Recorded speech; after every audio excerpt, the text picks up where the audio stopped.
Hello दोस्तों, veterans नमस्कार। मैं दीवांशी।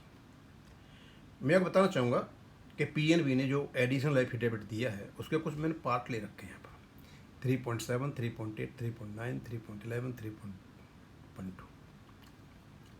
जब मैं इसको पढ़ रहा हूँ तो एक्चुअली मैं इतना कन्फ्यूज्ड हूँ कि मैं आपको कैसे बताऊँ इन चीज़ों को।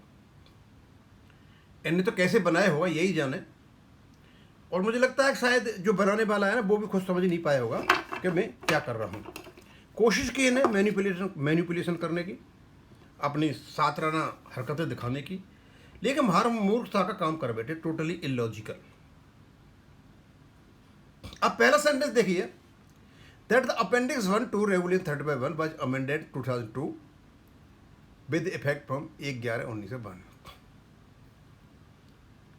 पहली बात तो यह है कि appendix 1 was not amended, regulation 35.1 was amended. Regular 35 के दो पार्ट हैं। एक है सब्सटेंटिव पार्ट जो राइट देता है, basic pension and additional pension shell be updated.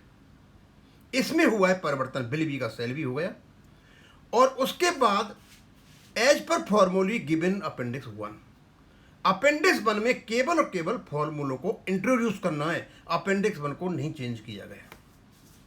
एक बात, ये रेगुलेशन 35 की बात 35 की बात करते हैं, जबकि ये अमेंडमेंट हुआ रेगुलेशन 35.1, और 35.1 की ही ये अपेंडिक्स है, ये 35 की नहीं है। अब ये क्यों नहीं समझ पाए वो मैं नहीं समझ पाता। अब ये कहते हैं 2002 में अमेंड हुआ और 1/11/1992 से लागू था, और नीचे जब आओगे तो पता चलेगा, और यहाँ भी जो दे रखा है ना 10 महीने की एवरेज एम्यूलमेंट काउंट करने के लिए, ये मैंने आपको बार बार बता दिया, कई बार डाला है, पूरा यही है। 1/11/1992 से लेकर के 1/9/1993 तक ये पूरा का पूरा ये बता रहे हैं 10 महीने का एवरेज एम्यूलमेंट निकालने के लिए 2002 में अमेंडमेंट हुआ। किस में? अपेंडिक्स में तो नहीं हुआ। अपेंडिक्स में तो केवल और केवल कुछ वर्ड्स डाल करके गुमराह किया गया।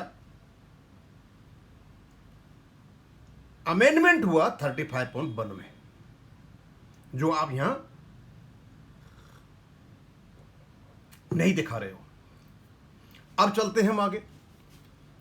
ये पूरा पीरियड बता दिया इन्होंने, फिर करते हैं ये,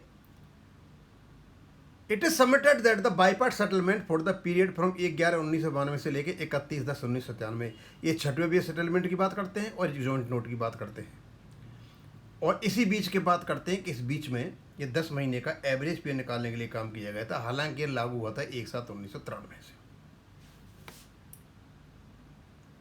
देखिए दोस्तों, रेलिवेंसी देखिए, रीजनेबलनेस देखिए, और फिर अगेन है the first amendment in appendix 1, फिर झूठ बोल रहे हैं, ऑफ रेगुलेशन 35.1। अब मुझे समझ में नहीं आता कि कहा तो ये गया as per formulae given in appendix 1। अब फॉर्मूली अपेंडिक्स 1 में डाल रहे हो तो अपेंडिक्स 1 का अमेंडमेंट कैसे हो गया? वो अमेंडमेंट 35 में हुआ था ना, ये अपेंडिक्स को अमेंड कर रहे हैं। भैया अपेंडिक्स को अमेंड नहीं कर सकते हो आप। अपेंडिक्स में आप फॉर्मूला डाल सकते हो, कोई प्रोसीजर बता सकते हो, प्रोसेस बता सकते हो, वो अमेंडमेंट नहीं है। और ना अपेंडिक्स को अमेंड किया गया है उसकी लैंग्वेज के अनुसार। Basic pension and additional pension where applicable shall be updated, ये है amendment as per formulae given in appendix 1। Appendix 1 में केवल और केवल आप फॉर्मूला दोगे, वो अमेंडमेंट नहीं है। आप फॉर्मूला निकालोगे और उसमें डालोगे, फॉर्मूला प्रोवाइड कराना अमेंडमेंट नहीं है। नेक्स्ट, और इसमें बता दिया कि ये केवल और केवल लोगों की 10 महीने की एवरेज एम्यूलमेंट निकालने के लिए काम में लिया गया। यानी इन्हें सीधा बोल दिया कि 2002 में जो रेगुलर 35 में अमेंडमेंट हुआ था, हालांकि 35 की बात नहीं कर रहे, 35 की बात कर रहे हैं। 35 में 4 भाग हैं, 35(1), 35(2), 35(3), 35(4। ये 35 की बात इसलिए कर रहे हैं कि 35(2) में एवरेज मैनेजमेंट कैलकुलेट करने के बाद पेंशन निकालने का तरीका है, जिससे कि लोगों को गुमराह किया जा सके। तो गुमराह तो नहीं कर पाओगे आप। आगे इन्हें सेट कर दिया कि 2002 में जो अमेंडमेंट हुआ था वो केवल और केवल 10 महीने की एवरेज पे निकालने के लिए हुआ था, सेट होगा, और ये रेगुलेशन का पार्ट है। इन्होंने इसको रेगुलेशन में डाल दिया। इस रेगुलेशन को केवल और केवल स्टैट्यूटरी बॉडीज, बैंक, भारत सरकार, आरबीआई, लेड बिफोर पार्लियामेंट, एक प्रोसेस है, उसके माध्यम से गुजरना पड़ता है। ये सब गुजर के होंगे जब रेगुलेशन में पार्ट आ गए। अब आगे इतना कॉन्ट्राडिक्टरी कंट्रोवर्शियल स्टेटमेंट है इनका, मैं तो अचंभे में था, ये बना कैसे दिया इन लोगों ने। That after para 1 and para 2 in appendix 1 of, अब यहां ये रेगुलेशन 35 बन लाते हैं। ये there is no amendment made in regulation 35(1). Regulation 35(1) में कोई भी अमेंडमेंट नहीं हुआ है, यानी पैरा 1 और 2 जो है अपेंडिक्स 1 के 35(1) के, अब मान गए ये कि अपेंडिक्स 1 इनकी 35(1) की, ये यहां मान रहे हैं। उसके बाद कोई अमेंडमेंट नहीं हुआ है किसमें, 35(1) में। अभी आ रहे हैं लाइन पर, यह 35 की बात कर रहे हैं, 35(1) की बात कर रहे हैं। It is further submitted that the process to follow to work out basic pension in respect of those employees, officers in whose case the 10-month last known pay span over 2 different settlement period is not anywhere mentioned। और बता रहे किसी भी जगह BPR में officer employees का 10 महीने का एवरेज निकालने के लिए कहीं भी मेंशन नहीं है। ये क्या बोल दिया इन्होंने भाई, बीपीआर में कहीं भी 10 महीने की एवरेज पे कैलकुलेट करने का कहीं भी नहीं लिखा हुआ है, तो तुम इसको कहां से ले आई फिर? ये पैरा 2 में या सीरियल नंबर 2 में ये कहां से डाल दिया फिर? जब है ही नहीं पीपीआर में कहीं, तो आपने क्यों डाला यहां पे?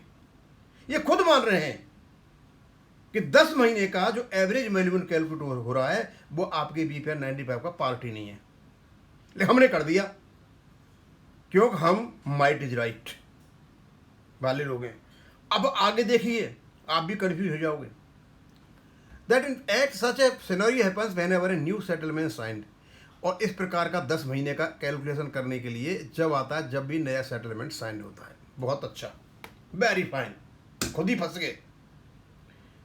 तो इसका मतलब ये हुआ आज तक इनके 12 सेटलमेंट साइन हो गए हैं, और 12 सेटलमेंटों का ये फॉर्मूला जिन्हें डाल रखा है पैरा 2 में, यहां डालना चाहिए था। ये रेगुलेशन का पार्ट है, और रेगुलेशन का पार्ट है तो वो भी यहां रेगुलेशन में डालना चाहिए था, इन्हें नहीं डाला, तो कमाल की बात है। ये भी मान के चलते हैं कि 10 महीने का एवरेज वैल्यू कैलकुलेट करने का बीपीआर में कोई भी प्रावधान नहीं है, और ऐसी समस्या हर बेस सेटलमेंट में आती है। एक बार की तो सुलझा ली और अमेंडमेंट को काम में ले लिया, उसमें वो हथियार काम में ले लिया, और कहते इसके बाद तो अमेंडमेंट, और फिर रोक भी दिया कि कोई अमेंडमेंट नहीं हुआ है। बहुत बढ़िया बात है। फिर कहते हैं but the subsequent to amendment in appendix 1 the introduction para 2 in 2002 no amendment has been carried out however the following same principle. अब ये कहते हैं कि लेकिन यही प्रिंसिपल जो ऊपर हमने बताया है, आईबीए ने गाइडलाइंस निकाल दी उसकी। दोस्तों, it is totally ultra vires. IBA एक वर्ड भी नहीं निकाल सकता जो रेगुलेशन का पार्ट है, उसकी पावर नहीं है, उसकी पावर सीज्ड है। यदि 10 महीने का एवरेज कैलकुलेशन रेगुलेशन के माध्यम से किया है कि वो रेगुलेशन का पार्ट है, तो वो भी उनको यहीं मेंशन करना पड़ेगा, किसमें? रेगुलेशन में, अपेंडिक्स 1 में। इन्होंने अपेंडिक्स 1 में नहीं यूज किया है। तो क्या अर्थ लगाए हम? 2 ईयर्स निकलते हैं। या तो इन्होंने पैरा 2 में जानबूझकर मिसलीड करने के लिए 10 महीने का एवरेज पे कैलकुलेट करने का काम किया है, या फिर बाद में लोगों को जो इन्होंने दिया है 10 महीने का एवरेज वो गलत दिया है। 2 ईयर्स निकलते हैं। और मैं बताना चाहूँगा दोस्तों, ये बताते हैं कुछ और भी, हमने यहाँ उसके आईबीए के सर्कुलर लगा रखे हैं, 4/9/2000 के, 28/6/2005 के, 4/7/2005 के, 8/7/2000, और बीच वाले कहाँ गए भाई? 7 के कहाँ गए, 12 के कहाँ गए।